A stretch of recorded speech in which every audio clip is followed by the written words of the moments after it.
In this video, we'll be going over why some of the extra deck monsters are banned, going over 5 at a time until we eventually cover all of them. Starting off, we'll go over Dragon Colossus, one of the newer banned extra deck monsters, and one of the few banned fusion monsters in the game's history.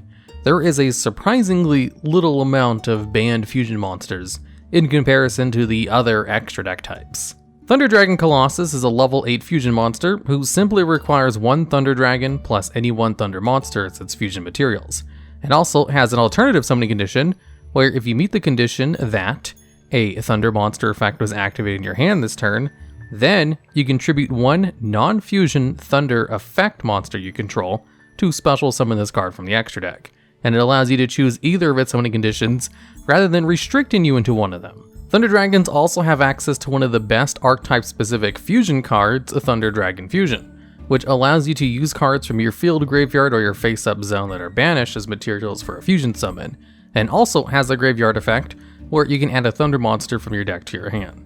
So Thunder Dragon decks would bring out Dragon Colossus in both ways, because it was one of the best summoning conditions that a fusion monster had, i.e. bringing itself out like a Link 1 monster, and also has an excellent archetype-specific fusion card. And what does this card do when it actually hits the field? Well, it has a one-sided mistake lockdown, where your opponent cannot add cards to their deck to their hand except by drawing them. And it also has protection, where if this card would be destroyed, you can banish one Thunder monster from your graveyard instead. And since like most of the Thunder Dragon archetype gains effects when they're banished, its protection effect actually allows Thunder Dragons to go plus. And that is an excellent lockdown to have, which is only one-sided, as basically all meta decks love to search out cards like crazy. In fact, that's kind of a requirement of a deck to be meta, is how good they are at accessing cards from the deck. So, to list off the many advantages of Dragon Colossus, it's one of the easiest fusion monsters to bring out, it fulfills the conditions almost by accident in its own archetype, it has access to an excellent archetype-specific fusion spell card as well, it has an excellent one-sided lockdown, it has an excellent protection effect, the protection effect allows you to go plus in card advantage when used within its archetype, and it has a decently high attack at 2600. Plus it can be used as a material to go into the other Thunder Dragon boss monster, Thunder Dragon Titan, which surprisingly has a slightly worse protection effect than Dragon Colossus, where Thunder Dragon Titan can only protect itself from card effects and not battle destruction, and requires you to banish 2 cards instead of 1. So because of how ridiculously good Dragon Colossus is, and the fact that it has a really good lockdown on top of that, it was eventually banned in January of 2020, since Thunder Dragon decks were a little bit too good, and Dragon Colossus was a huge contributing factor to that. Can Dragon Colossus be unbanned? Probably. It is a singular, powerful card, but it's not broken either. It just has like a really high power level.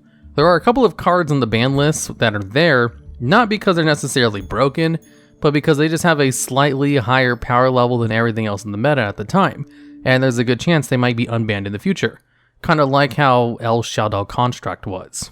This was a fusion boss monster who was way ahead of its time in terms of power level, and eventually got taken off the ban list once the power creep of the game got to a point where it wasn't stronger than everything else in the game anymore. That's kind of the situation Dragon Colossus is in.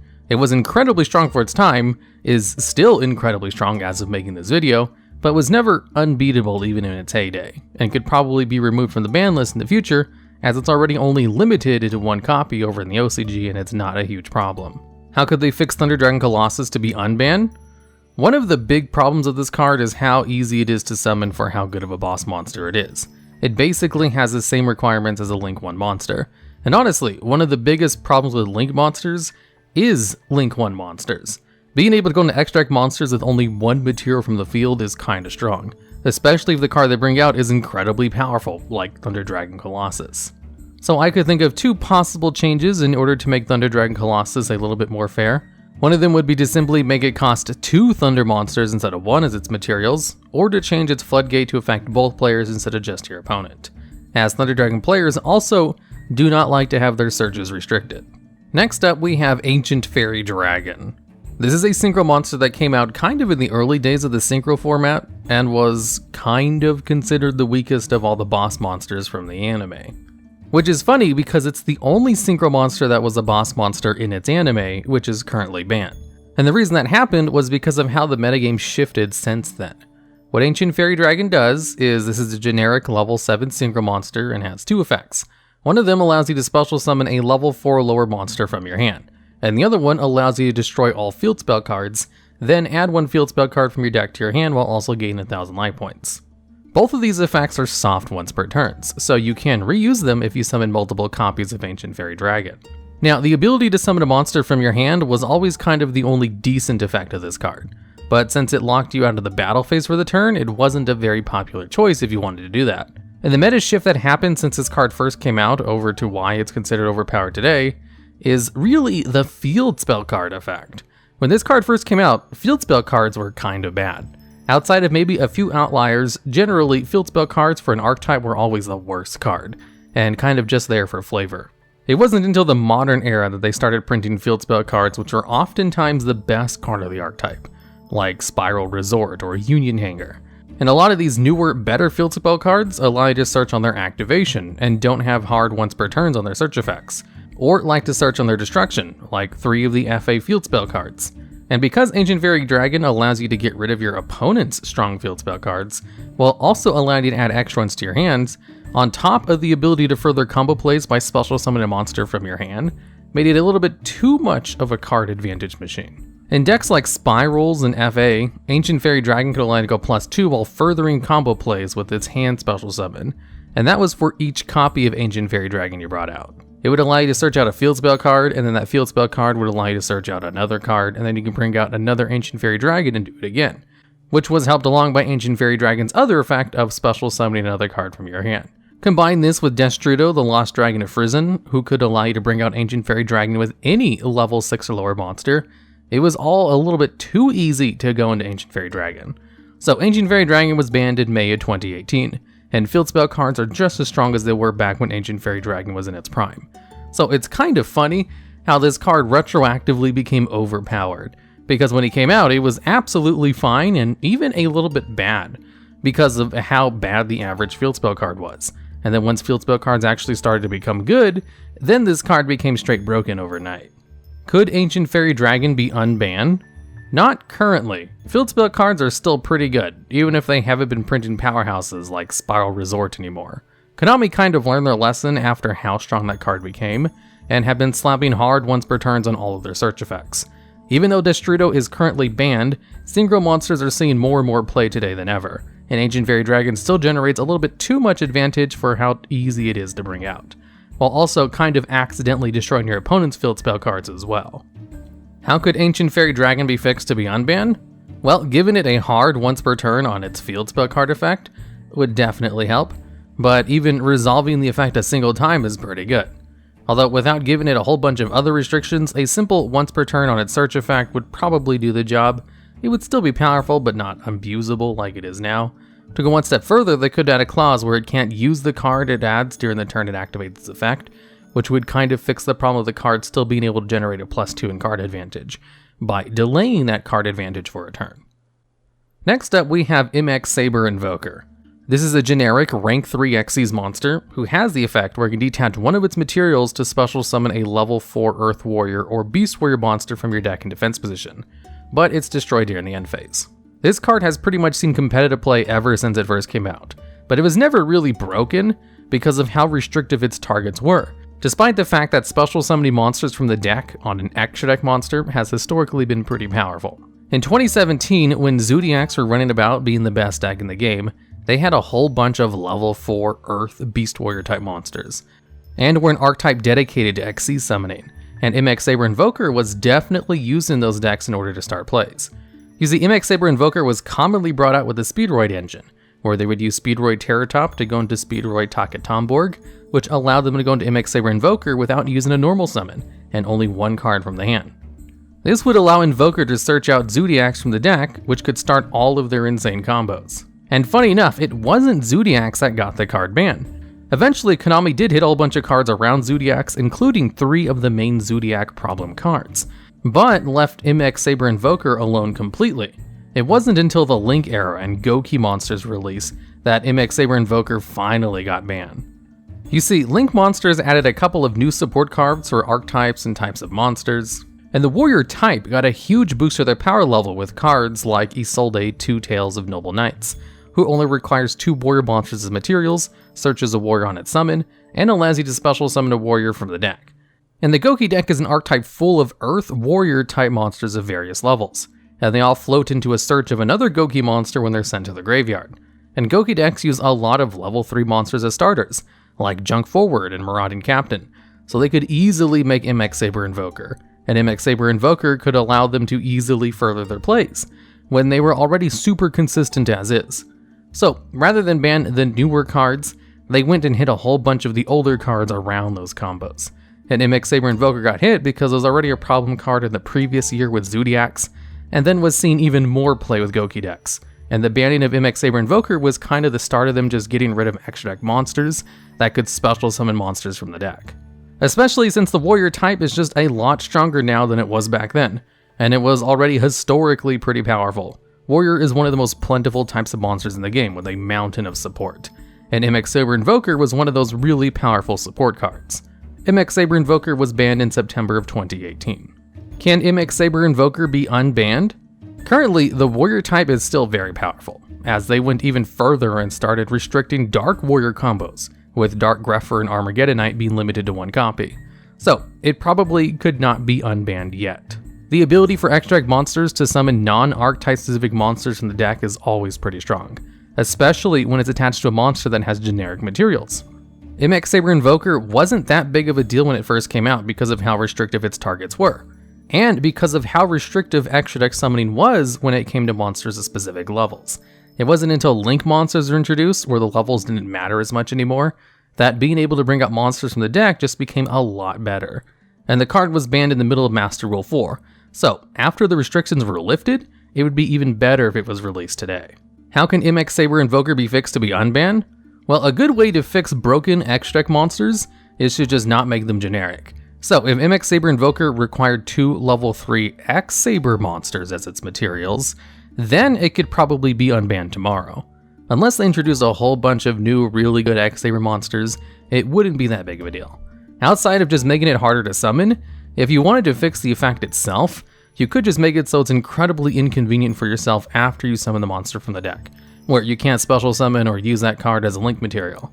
That would kind of overly fix the problem though, because the targets are already kind of restrictive as is, and there'd be no reason to use the card at all if you couldn't use the card it brings out for extra deck plays, which is why only limited it from link monsters would probably be a good fix as to restriction that the card it brings out. Because remember, even in full-powered Zodiacs, one of the few tier 0 decks in the game's history, its ability to be used with Xyz plays wasn't considered the problem part of the deck. It was just Zodiacs themselves being broken. Next up, we have another Xyz monster, Outer Entity Azathot. This is a rank 5 Xyz monster, which requires 3 level 5 monsters as materials, or can be brought out on top of an Outer Entity Xyz monster you control. And its effects were twofold. When this card was Xyz summoned, your opponent cannot activate monster effects for the rest of the turn. And also, if it had a convoluted amount of Xyz materials, it could destroy all of your opponent's cards, which was almost never used. The powerful thing about this card was its ability to lock your opponent out of monster effects for a turn. So, when a card called the Phantom Knights of Rusty Bardiche was released, people started playing around with a lot of Phantom Knight support cards, since Rusty Bardiche allowed dark monsters to get a whole bunch of advantage if they use them. And one of the Phantom Knight support cards is called the Phantom Knight's Rank Up Magic Launch, which is a quick play spell card that allows you to rank up a dark Xyz monster you control with no materials into a monster that's 1 rank higher, and treat that as an Xyz summon. So, this gave it the ability to Xyz summon during your opponent's turn. So if you just got out a level 4 dark Xyz monster, then ranked it up during your opponent's turn to go into Outer Entity Azathot, you could lock your opponent out of monster effects for the entire turn, which was so good that it eventually got the Phantom Knights of Rank Up Launch banned, and the Phantom Knights of Rusty Bardiche was banned sometime later too.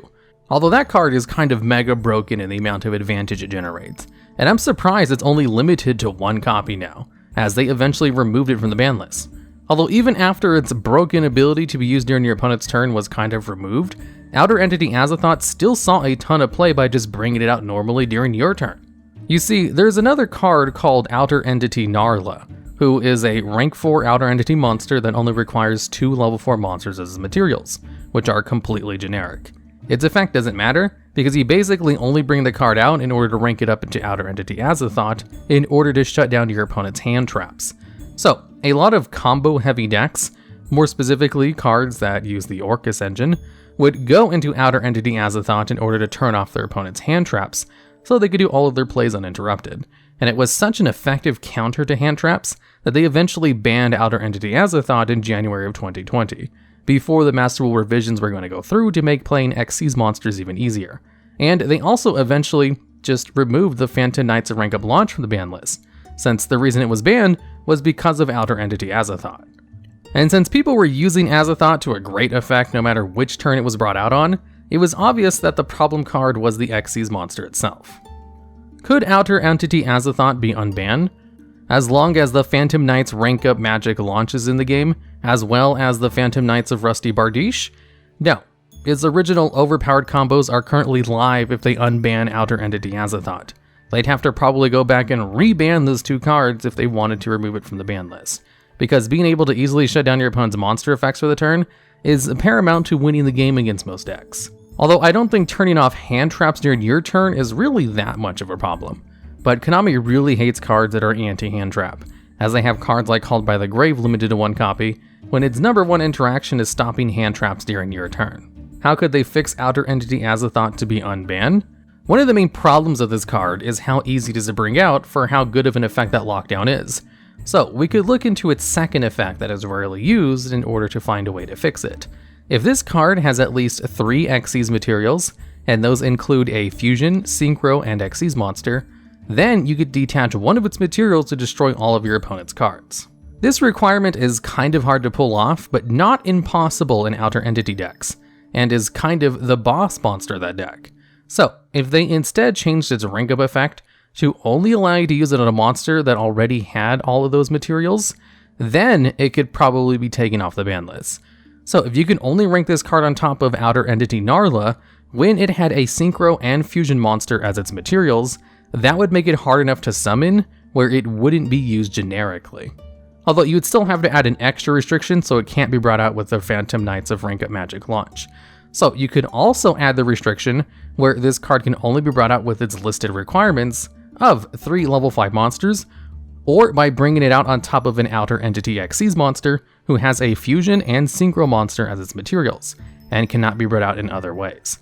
This would allow it to be used within its archetype like intended, while still having its powerful effect, but no longer being used in other non-Outer Entity decks as just a way to floodgate your opponent.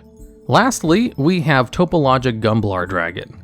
This is a Link 4 monster which was banned 6 months after it came out, being one of the fastest a release monsters has been banned since its introduction, only being out by Nightmare Goblin, who was banned 4 months after its introduction, and would be talked about in a future video.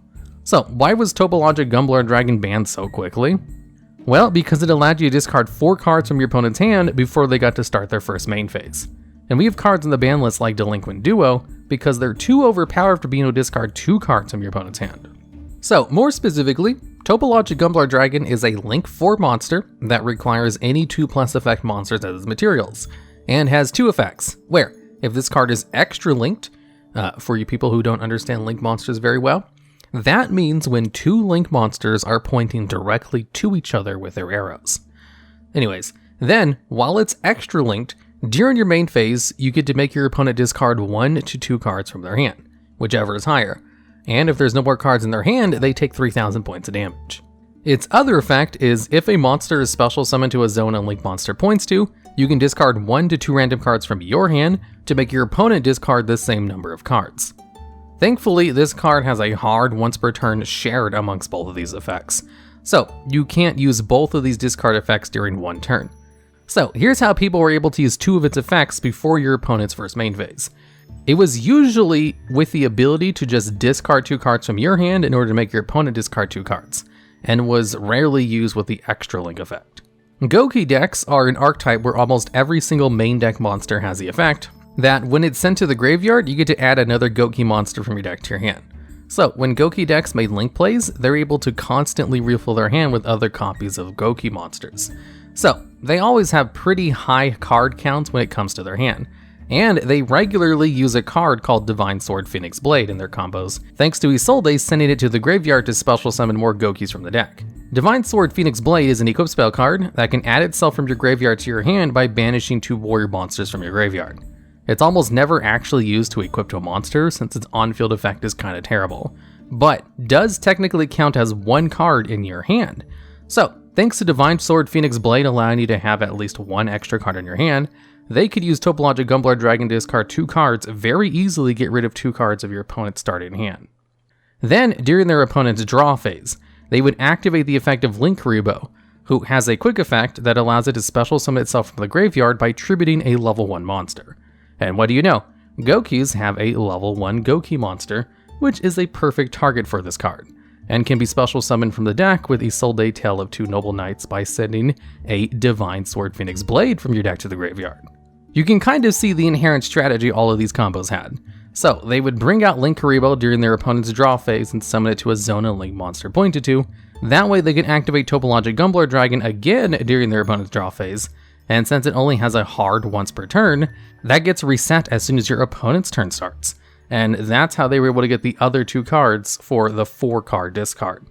Most decks would go even further and get rid of a 5th card with Neospacian Aqua Dolphin while just doing their combos like normal. But really, once you discard 4 cards from your opponent's starting hand while setting up a full board of monsters, you don't really need to use Neospacian Aqua Dolphin, as getting rid of 4 cards was already kinda broken. The fact that they could get rid of all of their cards just made it extra spicy. The reason hand discard effects are so powerful is because it kinda stops your opponent from having a chance to play the game, unless they're really lucky and all the cards you discard just happen to be really good graveyard effects, which was definitely possible if they were going against an Orcus deck. So, Topologic Gumblar Dragon was banned in January of 2019, 6 months after it was introduced. Can Topologic Gumblar Dragon be unbanned? No, not at all. It's way too powerful, and kind of broken. Being able to interact with your opponent's hand is always very dangerous, and one of the most powerful effects in the game. How could Topologic Gumblar Dragon be fixed to be unbanned? It's funny how they already tried to future-proof the card by giving it a hard once per turn, shared between both of its effects. So, you already have to choose one of the effects per turn to use. And they tried to balance it by requiring you to discard the same number of cards that you discard from your opponent's hand. So, it's really funny to say that that didn't work, and it was still ridiculously broken anyway. So, without changing how many cards you discard, or even the cost on how to discard, if we were to propose a fix for the card to make it unbanned, it could be fixed by giving it the Chaos Emperor Dragon Envoy of the Yendarada, where you can't use its discard effect during the same turn that you've activated other card effects. This would make it so you'd have to wait a full turn before able to use the discard effect, or only be able to do the YuGiOh thing during your opponent's turn. Although even discarding 2 cards from your opponent's hand before their turn starts in the main phase is still pretty good, but that would heavily restrict how you could use the card, while still making it pretty good. Although even then, discarding from your opponent's hand is still really good even if you only do it in your opponent's turn. So, I can't think of a better way to fix it rather than also restricting it to only being usable during your turn. This would force you to have to wait a full turn of the card being on the field before you could start discarding, and would completely remove the YuGiOh cheese. At that point, you have to jump through so many hoops in order to use the effect that it would be kind of worthless. But the inherent effect itself is just so strong that I can't really think of a good fix besides making it incredibly hard to use. This is one of those where it might be interesting to see viewer suggestions on how the card could be fixed. Alright, and that's the video. As always, constructive feedback is welcome. If I miss anything very important about these cards and why they're banned, or have suggestions on fixes on how to make them less broken, I'd love to read about those down in the comments. Also, I finally created a playlist that has all of the explaining the ban list videos in it, which are linked at the end of the screen at the video if you want to watch all the past ones.